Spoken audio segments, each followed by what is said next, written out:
I only hope to use his expertise to come and campaign in Malaysia for me. Thank you again. And to ICWA.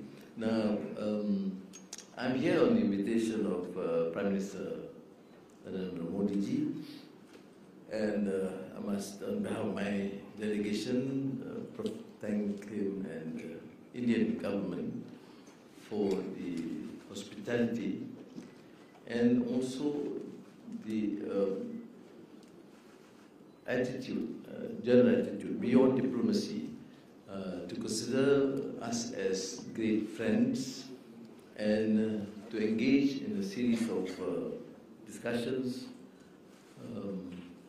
covering multifaceted aspects from defense to digital to trade and investments, food security, and that could only happen not only through normal diplomatic channels but through friendship and trust. Now, India is, to me, it remains an enigma. I've been here umpteen times as a student leader, and I told Suma Bhattacharya that I had the occasion, even as a young student leader, to have a session with Prime Minister Indira Gandhi, 9 youth leaders of Asia, confronting her a number of issues, and observe her candor and motherly attitude to deal with some very pernicious questions raised by young leaders on issue of corruption, on issue of racism, on issue of religious bigotry, a number of issues. And so that shows somewhat a familiarity with India. I was at the Vishwa Yuva Kendra some years back, no, not some years back, some decades back. But it remains that this is a country that produced Sri Aurobindo, an outstanding intellect.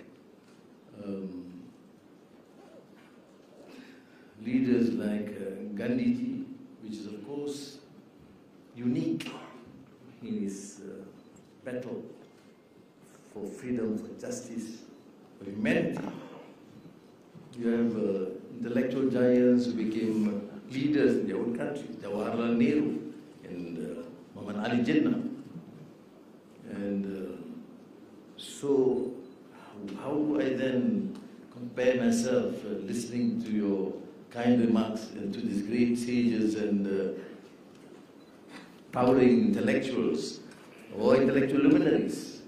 So may I humbly begin by acknowledging the fact that you, India, produce great sages and leaders, and considered by many of us as a beacon of hope and democracy in the region. I will not denying the fact that you also have to grapple with some serious issues of affecting the minorities, of religious sentiments, but our hope is that India continue to play its role, rightful role, because I mentioned to Prime Minister Modi, these are the years when Nehru and Zhou Enlai and Sukarno and Nyerere were all there standing up for the global south against colonialism and imperialism, and to struggle to ensure that we recognize what humanity is about, what freedom is all about, and what dignity of men and women. So that is the global south that we envisage. And I think this opportunity to speak at Sapru House, you have also, as you mentioned, hosted notable architects of foreign policy. I'm not one of them, unfortunately, but struggling to try to emulate the great successes of the past. And more so because when I mention Nehru, I must mention Tunku Abdul Rahman, the father of Malaysian independence. And they became friends, great friends at that. Not only in terms of bilateral ties, which remain strong and unmoved, but sharing a common zeal for democracy and freedom.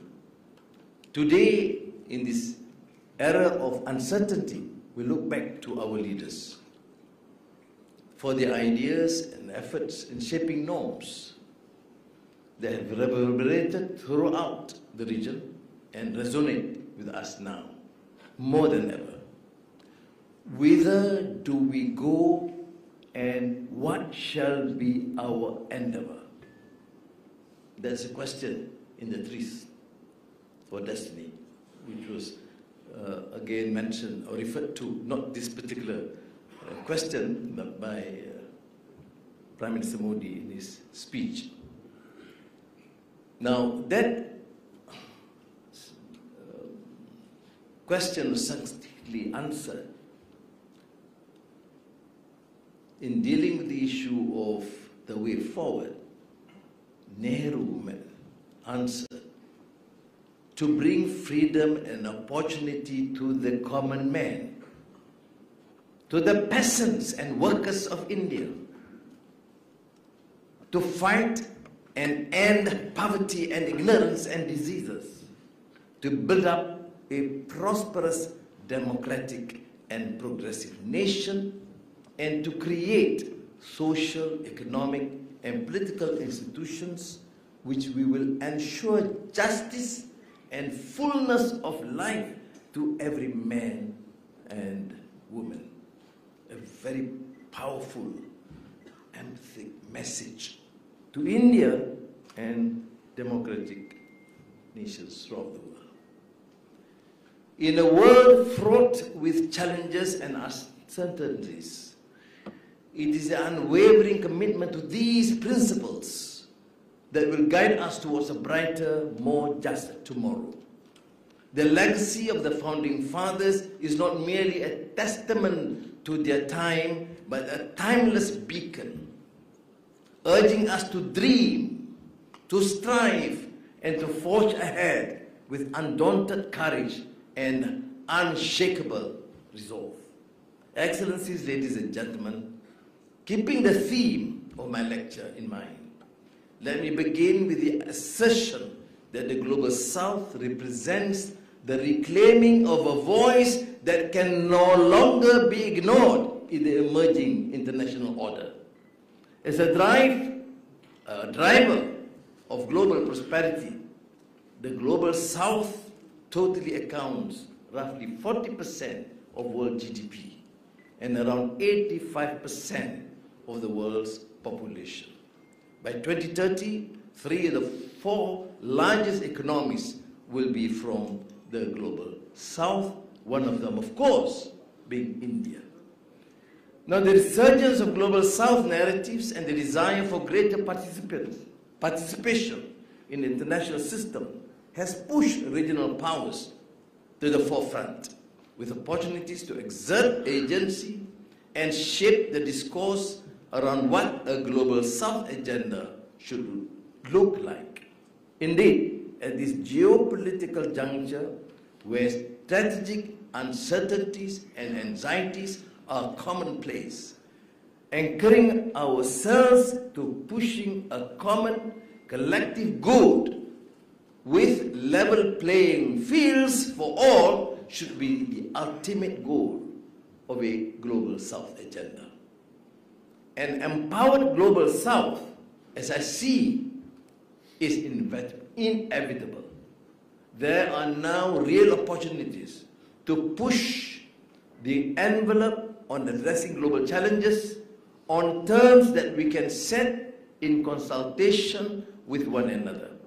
And this, of course, on pressing issues that we all still finding our footing on: climate change, supply chain resilience, food security, and artificial intelligence governance. On the part of Malaysia, we believe that the rise of Global South unites us in all our diversity, differences, and discretions. The Global South, despite overwhelmingly negative connotations from detractors, is not meant to exclude the Global North. In fact, Global South mobilization is predicated on the acceptance of our growing agency and the desire to work together as equals within our complex strategic context. And to me, India has welcomed this reality with grace. For vision, and most importantly, a plan. India's excellent G20 chairmanship last year and the inaugural Voice of Global South Summit made it amply clear that India is prepared to shape the Global South agenda with its partners. In fact, Malaysia also shares the pride of the African Union's inclusion into the G20 and is deeply cognizant of the immense value these partners and regions bring to the table.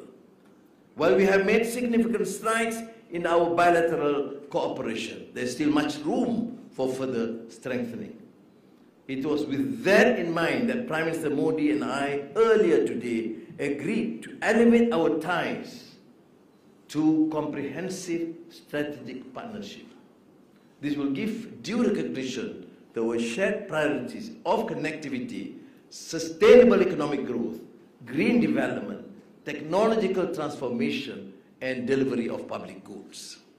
As we look forward to closer ties between our two countries, it will do us good to take stock of the progress we have made in recent years, and nowhere is this more evident than in the realm of trade. Today, trade between Malaysia and India stands at $16.5 billion, expanding, bolstered by an impressive compounded annual growth rate of 8.5% in the last 2 decades.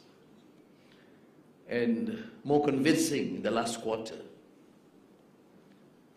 This growth trajectory is not just a statistic, but a testament to the deepening economic linkages facilitated by the framework such as the Malaysia-India Comprehensive Economic Cooperation Agreement and the ASEAN-India Free Trade Agreement. Moreover, the evolution of trade composing between our nations, trade composition between our nations, with our mirrors the broader economic transformations within Malaysia and India. 2 decades ago, palm oil and petroleum products dominated Malaysia's export to India, making up nearly 2/3 of the total. However, as Malaysia's economy has diversified, so too has our trade portfolio. Today, these primary commodities account for just 1/3 of exports to India, with electrical and electronic products becoming key export items. This shift underscores Malaysia's transition towards higher value-added industries. Clearly, both Malaysia and India have come a long way in our economic partnership. The transformation in trade dynamics is not just reflective of our growing economic capabilities, but also of the strategic agreements that have underpinned this growth. With such foundational elements of our trade relationship, the road ahead is highly promising, offering vast opportunities for further economic collaboration and growth. I do not exaggerate when I say that stronger Malaysia-India ties are consequential to a better connected Global South. As one of the best connected Southeast Asian countries to India by air, Malaysia is strategically positioned to encourage seamless movement between our regions for business, education, and tourism. Must include tourism, otherwise the Minister of Tourism would object. We are also cognizant of India's efforts at connecting to Southeast Asia by road and look forward to early operationalization of the India-Myanmar-Thailand trilateral highway, which will be of value to Malaysia as well. In addition, our joint membership of the Indian Ocean Rim Association gives us the opportunity to push for changes, for change and development. I must at this time commend India for leading the drafting of the IORA's outlook on the Indo-Pacific, which I'm sure will contextualize and put our efforts in perspective. On the topic of international cooperation, we must not forget how a defining feature of the international system at this time is minilateralism. Malaysia believes that minilateral mechanisms ultimately work towards the delivery of public goods to benefit our people and raise the standards of living. In that vein, Malaysia will not shy away from exercising agency and participating in these arrangements as we see it. Our recent application to join BRICS is a fine example. By participating in BRICS, we aim to diversify our economic diplomacy efforts and enhance our collaboration with member countries through shared initiatives and strategic partnership. India's distinct and influential role within BRICS is of particular importance, as we recognize that our strong bilateral ties will add significant value to the dynamics of the grouping. We are confident that our entry into this group will not only strengthen our economic linkages with India, but also open new avenues for cooperation across a broader spectrum of industries and policy areas. Excellencies, friends and colleagues, let me now turn my attention to our regional and sub-regional mechanism, which will be instrumental in shaping the Global South agenda.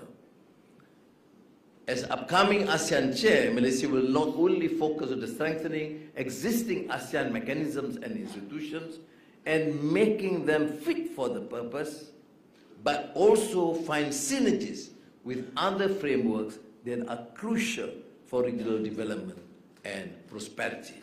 In this context, India, as one of ASEAN's long-standing dialogue partners, plays a pivotal role.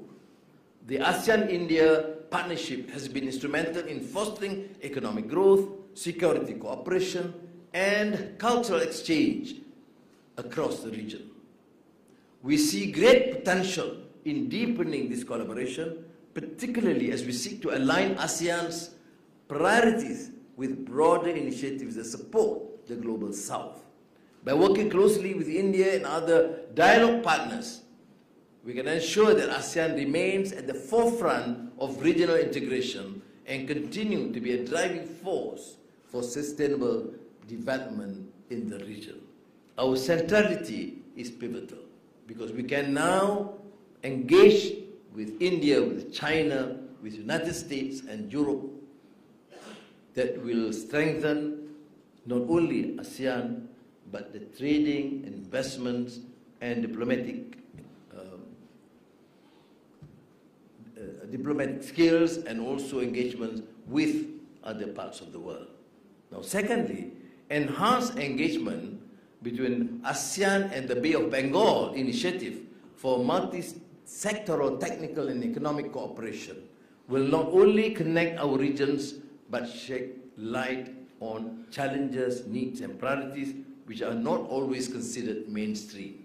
These challenges, which may be rooted in the very geography that shapes our landscapes, the unique demographics that define our populations, or the particular resources that sustain our livelihood, are the silent yet potent forces that must be acknowledged and addressed. In this endeavor, the essence of the Global South agenda must be nothing less than an intrinsic mobilization, one that is firmly anchored on our shared norms and values, and which honors the extraordinary diversity that characterize the Global South. I made a visit to India in an unprecedented time. Competition, rivalry, and intense geopolitical flux is now status quo. We live and breathe in interregnum, waiting for life as we know it to stabilize and revert to a phase we are familiar with. But the harsh reality is that institutions and structures that we have known to function and thrive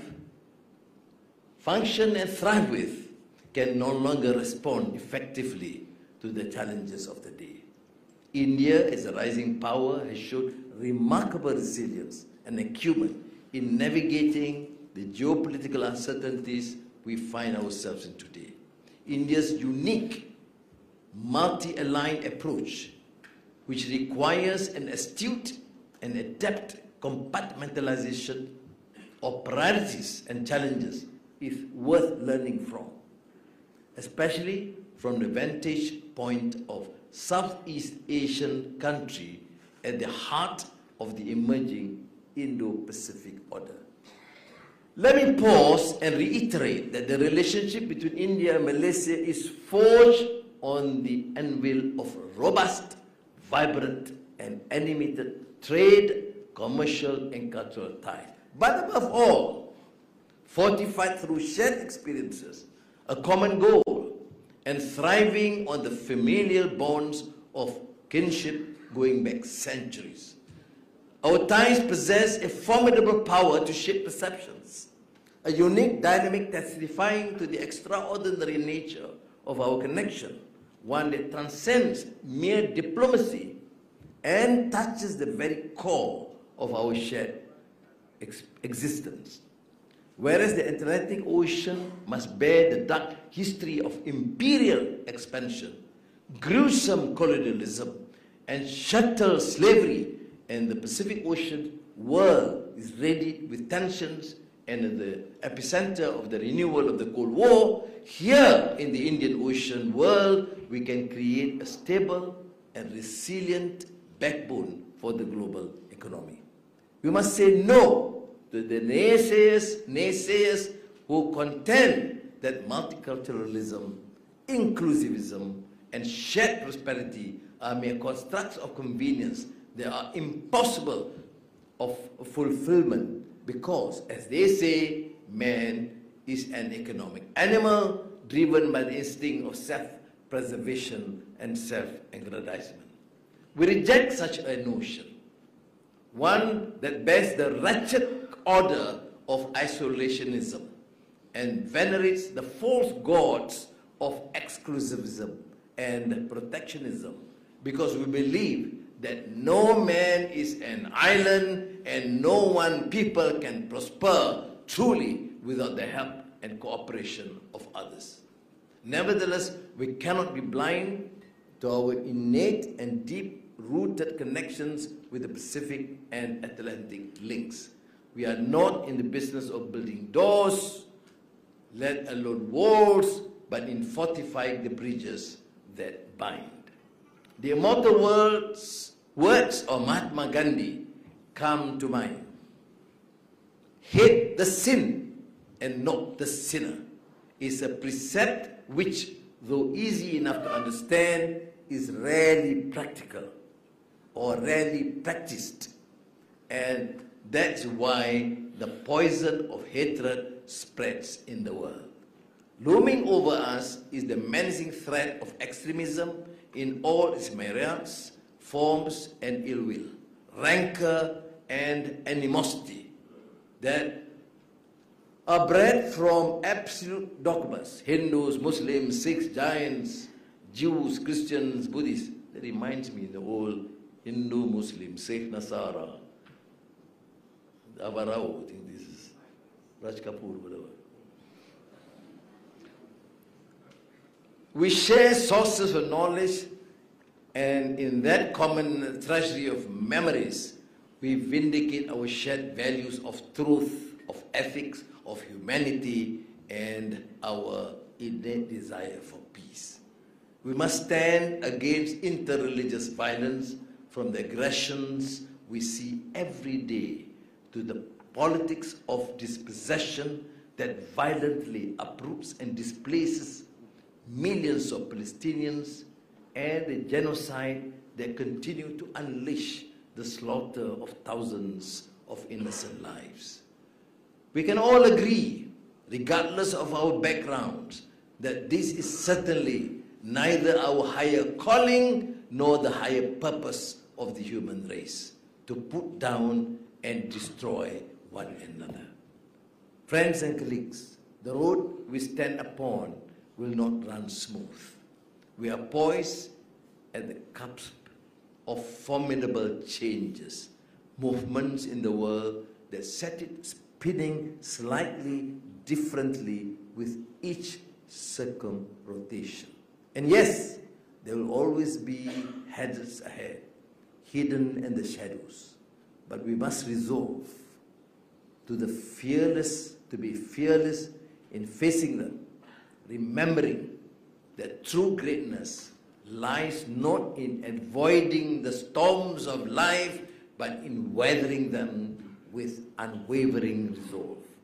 In our tireless pursuit of a harmonious and just world, where peace reigns and equanimity is our guiding star, we are reminded of the profound wisdom of the illustrious Rabindranath Tagore.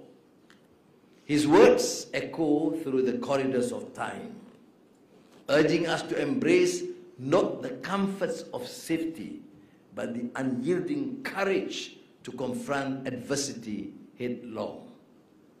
Let me not pray to be sheltered from dangers, but to be fearless in facing them. The great Tagore. In this haven for architects of thought, where the very air thrums with the energy of that unceasing task which is nation building, let us resolve to forge a future together that's illuminated by the brilliance of our shared endeavors, with the unwavering commitment to the ideals that define us. Thank you.